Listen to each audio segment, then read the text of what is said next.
গরিব দুঃখী বুড়ি ছিল, তার কেউ ছিল না।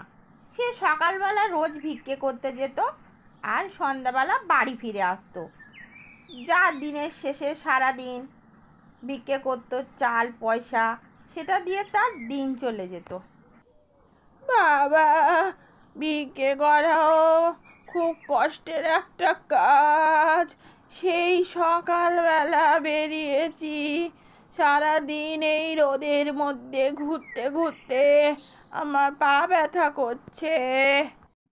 বুড়ি সারাদিন ভিক্ষে করে এসে দুটো ভাত রান্না করতো, বেশি করে ভাত রান্না করতো, খেত, আর বাকি যা থাকতো পানি দিয়ে রাখতো। পরের দিন সকালে সে পান্তা খেয়ে ভিক্ষে করতে যাবে। সে এবেলা পান্তা খেতে বলে লোকে তাকে পান্তা বুড়ি বলতো।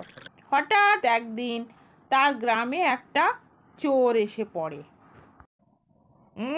বুড়ির পান্তায় তো খুব স্বাদ, খেয়ে তো আমার মন ভরে গেল। আমি রোজ এসে পান্তা চুরি করে খাবো। এইভাবে চোরটা প্রতিদিন রাত্রেবেলা এসে বুড়ির পান্তাগুলো চুরি করতো।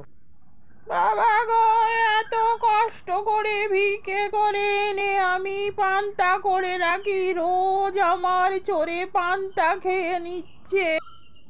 বুড়ি তাই খুব রেগে গেল। সে চলল রাজামশাইয়ের কাছে নালিশ জানাতে। পথে যাওয়ার পথে একটা বেল তাকে জিজ্ঞাসা করলো, বুড়িমা কোথায় যাচ্ছ? আগে রাজার কাছে নালিশ জানাতে, চোরে আমার পান্তা খেয়ে নিয়েছে।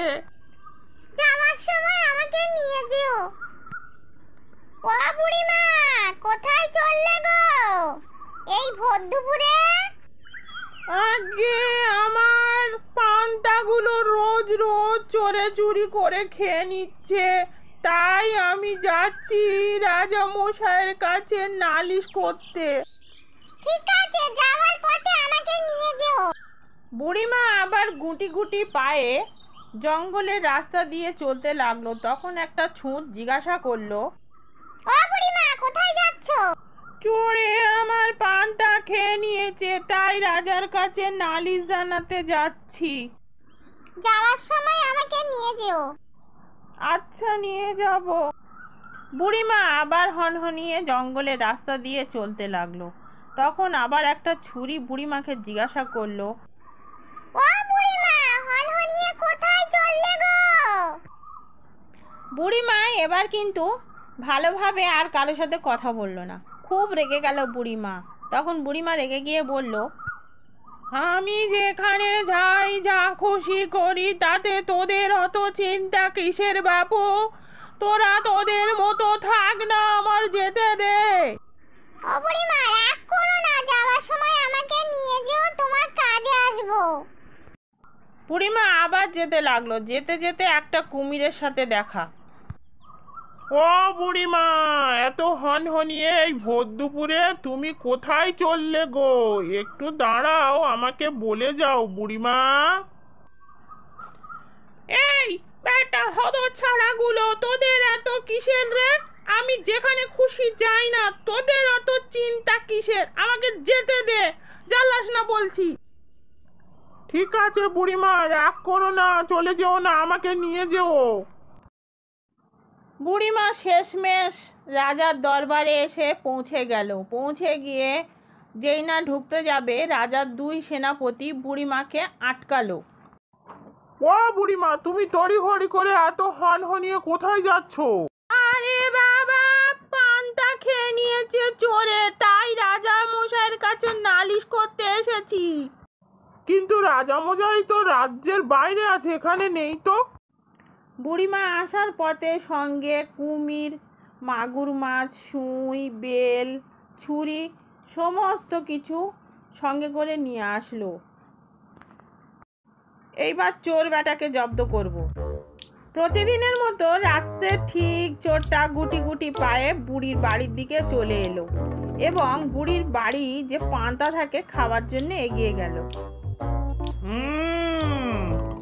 বুড়ি ঘুমিয়ে পড়েছে।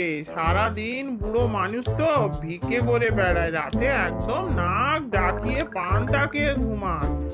আমি এই পান্তাগুলো খেয়ে চলে যাব। বুড়ির পান্তা এত স্বাদ, যে সত্যি এই স্বাদের লোভে আমি রোজ আসি। বুড়ি বাবা, এ কি এর মধ্যে? বুড়ি পাতার মধ্যে কি রেখেছে? আমার হাতে তো কামড়ে দিল। ওরে বাবা রে, আমি পালিয়ে যাই রে। ওরে বাবা, বুড়ি আমাকে জব্দ করার শিং মাছ রেখেছে। ও বাবা রে বাবা, হাতটা কি যন্ত্রণা করছে। শিং মাছে আমার হাতে কাঁটা মেরেছে। যাই বুড়ির উনানে গিয়ে একটু সেঁক দেই, যদি একটু গরমটা কমে। ওরে বাবা, এই উনানে আবার এটা কি দেখতে পাচ্ছি? ওরে বাবা, এটা কি হলো আমার সাথে? ও বাবা রে, কাকে কাঁটা ফুটেছে, তার উপরে বোম ফাটলো। ওরে বাবা রে, হাতে কাঁটা ফুটেছে, মুখে বোম, চোখে আমি কিচ্ছু দেখতে পাই না রে। ওরে বাবা রে, এটা আবার কি হাতে ফুটে গেল রে? ওরে বাবা রে, আমার হাতটাও গেল রে। ওরে বাবা, এ তো কেটে রক্ত বেরোচ্ছে রে। ওরে বাবা রে, আর পান্তা খেতে আসবো না রে বুড়ির ঘরে।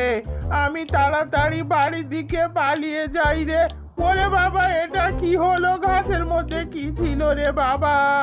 ওরে বাবা, পুকুর ঘাটের দিকে যাই, গিয়ে একটু মুখে হাতে একটু পানি দেই। ওরে বাবা, ওরে বাবা, পুকুরেও তো একটা কুমির। ওরে বাবা, আমি কোথায় ফেঁসে গেলাম আজকে? চোরের চিৎকারে বুড়ির ঘুমটা ভেঙে যায়। বুড়ি তাড়াতাড়ি বাইরে এসে কিছু লোকজন জোগাড় করে নিয়ে রাজামশাইয়ের দরবারে চোরকে নিয়ে হাজির হয়। সেখানে চোরকে নিয়ে রাজামশাইয়ের সামনে বসিয়ে সমস্ত ঘটনা রাজামশাইকে খুলে বলে। রাজামশাই চোরকে উপযুক্ত শাস্তি দেওয়ার ব্যবস্থা করে।